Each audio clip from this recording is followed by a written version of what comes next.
Gente, vamos dar continuidade aqui aos nossos estudos sobre sistema nervoso, né? Falando hoje um pouquinho sobre sistema nervoso periférico.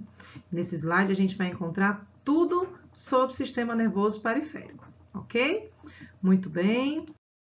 Então, olha só, quem é o sistema nervoso periférico?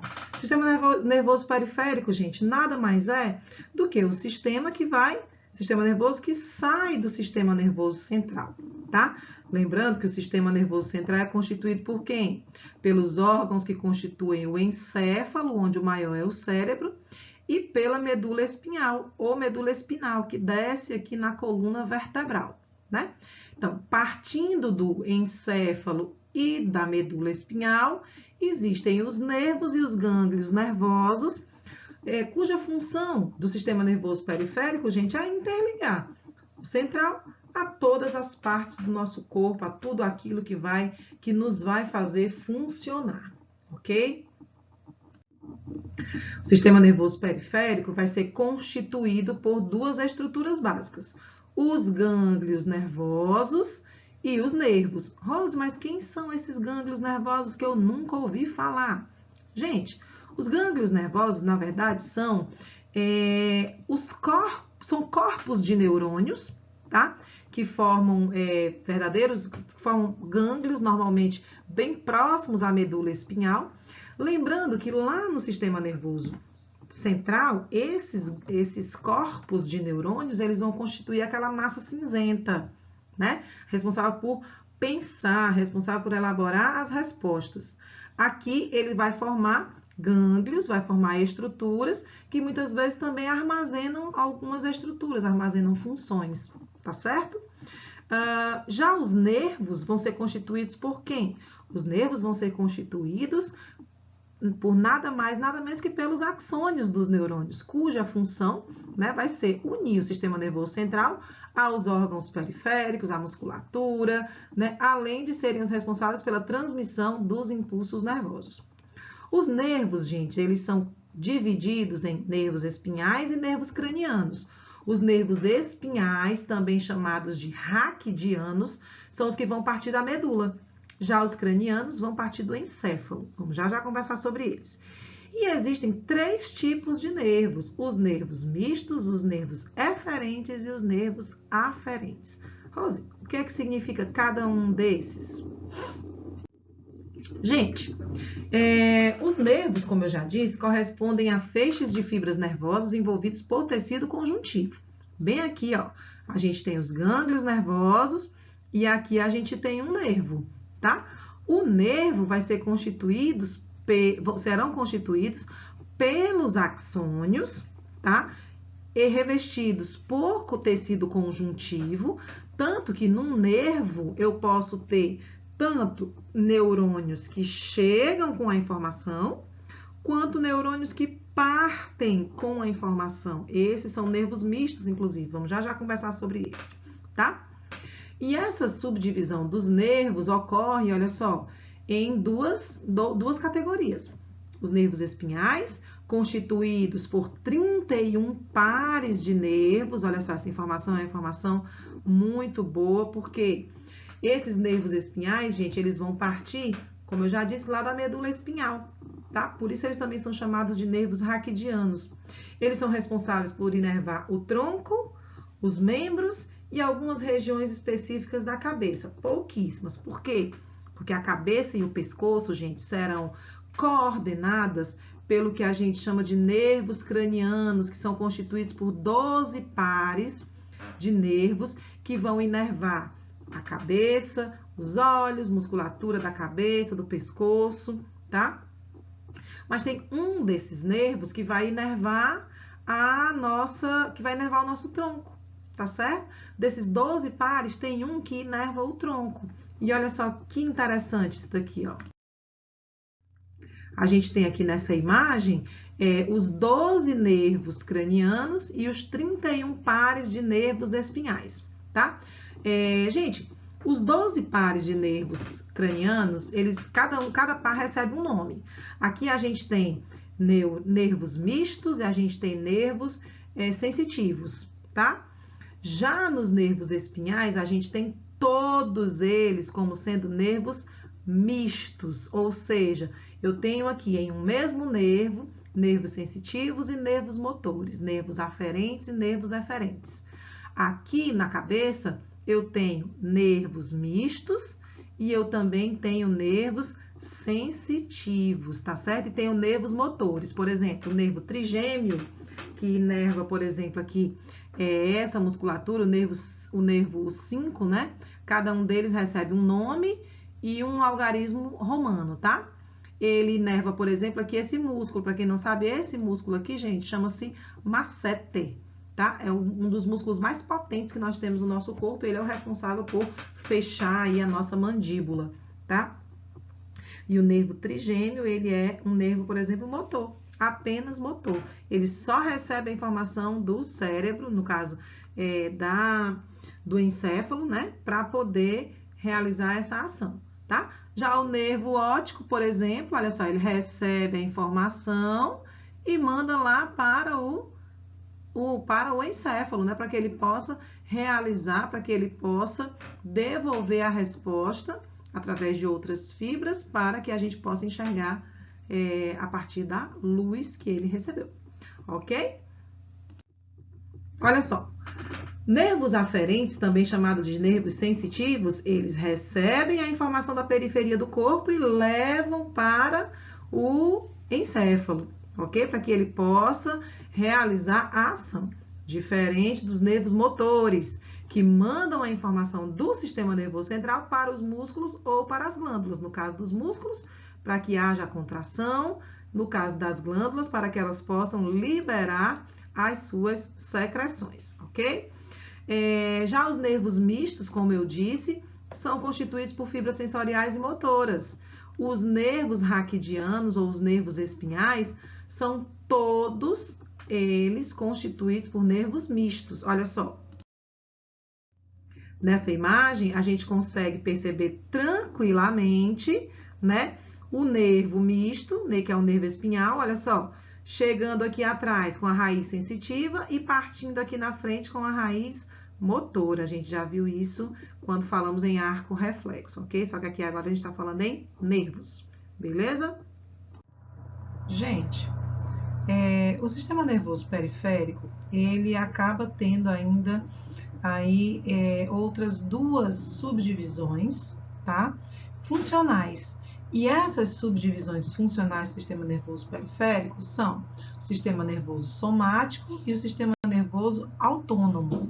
Onde o sistema nervoso somático ou voluntário, ele é o responsável por regular as ações que estão sob a nossa vontade, ou seja, as ações voluntárias, aquelas ações que a gente consegue coordenar, tá? Ele vai atuar especificamente sobre a musculatura esquelética, aquela que a gente aprendeu lá no sistema, quando a gente estava falando desse sistema muscular, né?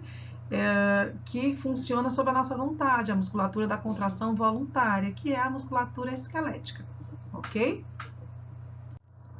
Já o sistema nervoso autônomo ou vegetativo, ele atua direto do sistema nervoso central, funcionando, gente, na atuação da musculatura lisa e cardíaca, que a gente também já aprendeu que são musculaturas do tipo involuntária, ou seja, nós não temos o controle sobre essa musculatura. Quem vai coordenar isso para a gente, né? Quem vai levar as informações para essas estruturas é o sistema nervoso autônomo ou vegetativo. Fica aqui uma informação importante, né? Quando você fala que uma pessoa está em estágio vegetativo, o que você está querendo dizer?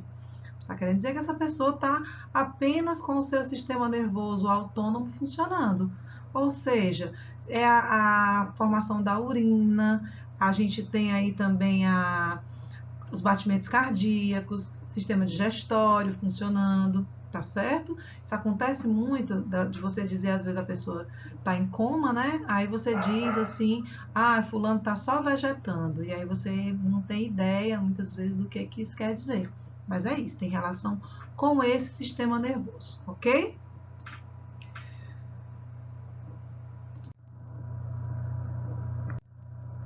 Pessoal, o sistema nervoso periférico, Então, para a gente não esquecer, tá? Ele é dividido em sistema nervoso somático, que regula as ações voluntárias, e sistema nervoso autônomo, que funciona, né, atuando lá nas atividades involuntárias. Esse sistema nervoso autônomo, gente, ainda vai ter uma subdivisão. E essa subdivisão do sistema nervoso autônomo, ela é feita em sistema nervoso simpático, tá? Que tem como função estimular o funcionamento dos órgãos, e o sistema nervoso parasimpático, que de uma certa forma acaba funcionando como uma situação antagônica ao sistema nervoso simpático, porque ele vai ser o responsável por inibir o funcionamento desses órgãos. Vamos entender agora como é que isso acontece, tá? Eu consegui aqui esse slide, esse mapa mental, muito bom, tá? Lá do Nerd Cursos, muito bacana, é um material realmente assim que vale a pena a gente estudar, tá certo? Antes da gente começar, é muito importante que você saiba de outras duas informações, tá certo? Quando você pensa em sistema nervoso somático, ou seja, sistema nervoso que atua diretamente nos órgãos na musculatura estriada esquelética, a gente tem que pensar o seguinte: essa ação ela ocorre do sistema nervoso central direto para a musculatura, e aqui existe um neurotransmissor que é importante, que vai atuar na contração dessa musculatura, e esse neurotransmissor chama-se acetilcolina, tá? Quando você vai para o sistema nervoso simpático, existem outros dois neurotransmissores que são extremamente importantes, que no caso é a adrenalina, tá? E a noradrenalina. Quando você vai para o sistema nervoso parasimpático, aí você tem como principal neurotransmissor também a acetilcolina, ok? Então, a acetilcolina atua no sistema nervoso somático e no parasimpático. No sistema nervoso simpático, quem vai atuar é a acetilcolina, é a adrenalina, perdão, e a noradrenalina, beleza? Então, olha só. Quando você vem para o sistema nervoso somático, você não pode esquecer que ele controla de forma voluntária as respostas motoras dos músculos estriados esqueléticos. Já o sistema nervoso simpático controla de forma involuntária as respostas aos fatores estressantes, tá? A adrenalina, gente, ela tem um papel importante nisso, porque ela é o que a gente chama de hormônio do estresse, né? E esse neurotransmissor, junto com a noradrenalina, tem como objetivo aumentar a oxigenação e a energia no cérebro e na musculatura. Ou seja, é o sistema nervoso que te prepara para fugir, para correr, para lutar. E também é o sistema nervoso que dilata as suas pupilas quando você está apaixonado. É ele que vai fazer o seu coração bater muitas vezes, né? Assim, vai aumentar a frequência cardíaca quando você encontra com o seu crush. É ele que vai aumentar a quantidade de glicose circulante e por aí vai, tá certo? Já o sistema nervoso parasimpático é o que te deixa normal depois das ações do sistema nervoso simpático. Por exemplo, você sobe a escada e você chega esbaforido, o coração taquicárdico, né, devido à ação do sistema nervoso simpático que te preparou para essa situação, ok? Então, o que vai acontecer? O sistema nervoso parasimpático, durante o repouso, vai te deixar normal, através da liberação da acetilcolina, tá certo? Então, olha só, enquanto o sistema nervoso realiza a ação, o parasimpático desfaz a ação, tá bom? Controla de forma involuntária o retorno à normalidade após a estimulação simpática. Ou seja, enquanto o sistema nervoso simpático promove a dilatação das pupilas, o parasimpático promove a contração das pupilas, tá? Enquanto o sistema nervoso simpático, através da ação da noradrenalina, por exemplo, manda noradrenalina, adrenalina, manda o coração bater mais forte, é a acetilcolina que vai promover a diminuição da frequência cardíaca e por aí vai, tá certo? Uma outra coisa interessante também, gente, que a gente encontrou foi esse outro mapa mental aqui sobre a divisão anatômica do sistema nervoso. Então, é um mapa bem completinho, dá pra gente estudar bem direitinho por ele, tá? Também aí mais uma gentileza do Nerd Cursos, é muito bacana, muito bom. E aí fica aí como resumo desse sistema nervoso pra gente. E aqui a gente encerra a nossa aula dando os créditos a todo o pessoal que trabalha arduamente fazendo essas tarefas, perdão, fazendo essas imagens, tá certo? Fazendo aí a arte dessa aula. A gente fica por aqui. Beijo grande. Tchau, tchau.